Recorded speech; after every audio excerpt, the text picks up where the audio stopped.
One of the things that we want to know as a songwriter, first of all, is what chords can I use? The higher art of songwriting is, well, why would I choose that chord over that chord? We're storytellers, and we want to choose our chords to help us tell the story like somebody would film score a movie. So let's just start with the first chord, C. Feel how there's no motion, just feels like, and that's home. And that's a really important thing for songwriters to know. The three primary chords that you literally could just write songs for the rest of your life would be the 1 chord, which is C major, the 4 chord, which is F major, and the G chord, which is 5 major. Right? You hear that classic.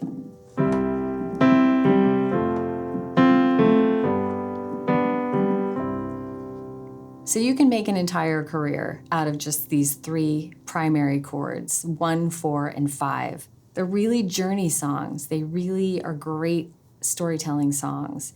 You can hear how this feels like, okay, there's no motion, we're home. Feel that motion, like something's happening here. Whatever you want to say as a lyricist there, notice that these chords are telling a story that you could offer a lyric to. And that's even brighter. You know, I'm gonna miss you when this is over. We'll come back again someday. Something like that, you know, just like think about what stories are these chords telling? How can I offer something to it as a songwriter to let that match how I'm feeling, or if I'm writing to that, how can I match that feeling? So these are the 3 bright, bold, and sort of, if you were gonna give these an emotion, which I'd love for you to start thinking about, how do these chords feel and what emotion are they gonna bring to me as a songwriter? So that 1 is gonna be home and safe and solid, and 4 is gonna be bright and bold, and then the 5 chord is gonna be even brighter and bolder. So 1, 4, 5. Now that you know what the 1 chord, the 4 chord, and the 5 chord bring to you as a songwriter, the primary chords, let's look at the secondary chords in the key of C major. D minor. Oh, feels pretty sad. See how we're not bright anymore? E minor. A minor. And mostly used either in R&B or as a passing chord, we have our B diminished.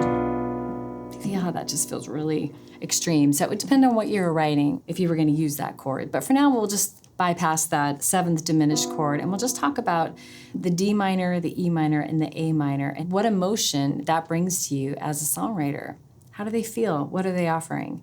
Let's just take a phrase that, as it stands, you don't really know what it means. So if I said to you, I remember love. You don't know if love was great or love was tragic because I haven't used tone of voice or body language or facial expressions. So we start to think about the tools of songwriting as like the body language of the song. The harmony is going to really bring an emotion to that.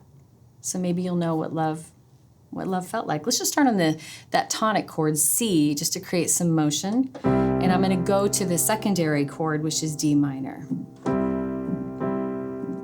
I remember love. You know, it doesn't feel as bright as the 4 chord, but it feels like, okay. What does that feel like? I remember love. There's like just a slight minor feeling to that, and maybe it didn't go as planned. But let's say that we're gonna go to the E minor, which is the 3 minor chord. I remember love.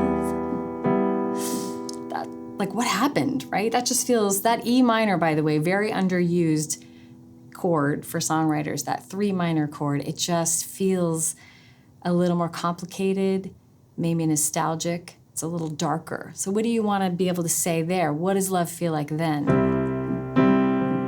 I remember love. Like, ow. Like it was that summer and they said, all we have is a week, but it's going to be great. And you're like, okay, I'm in. So you look back on it fondly. You know, you knew it was going to be over, but you're glad it happened. Maybe it's that. And then there's A minor, which most songwriters would agree brings a definite sadness. I remember love. You're like, well, love doesn't remember me, because that's an A minor chord. So you're going to attach your own emotion labels to these chords, and you're going to decide how they feel. And of course, genre and tempo are going to change everything. So right now, we're just dealing clearly with writing a slower type of a song. But what I want you to start to do is make these emotional connotations with these chords so that you really use them well in your song. Because if you're trying to say, I remember love and it's devastating, but you're not really connecting with how the chord feels, you could end up with, I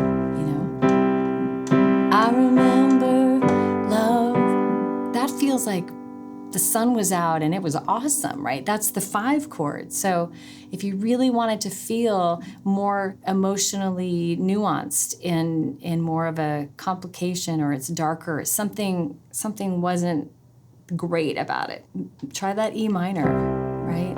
The 3 minor. I remember love. It's just, do you feel that bittersweet nostalgia from that E minor chord? So however you start to define this for yourself, I find it helpful for me to sort of say, perhaps it feels like this, and you're going to make your own connections, but you're going to start to build a harmonic, emotional vocabulary for yourself as a songwriter, so that instead of just grabbing a chord because you know it's available to you, you're going to grab it because you know that's how the song needs to feel right now.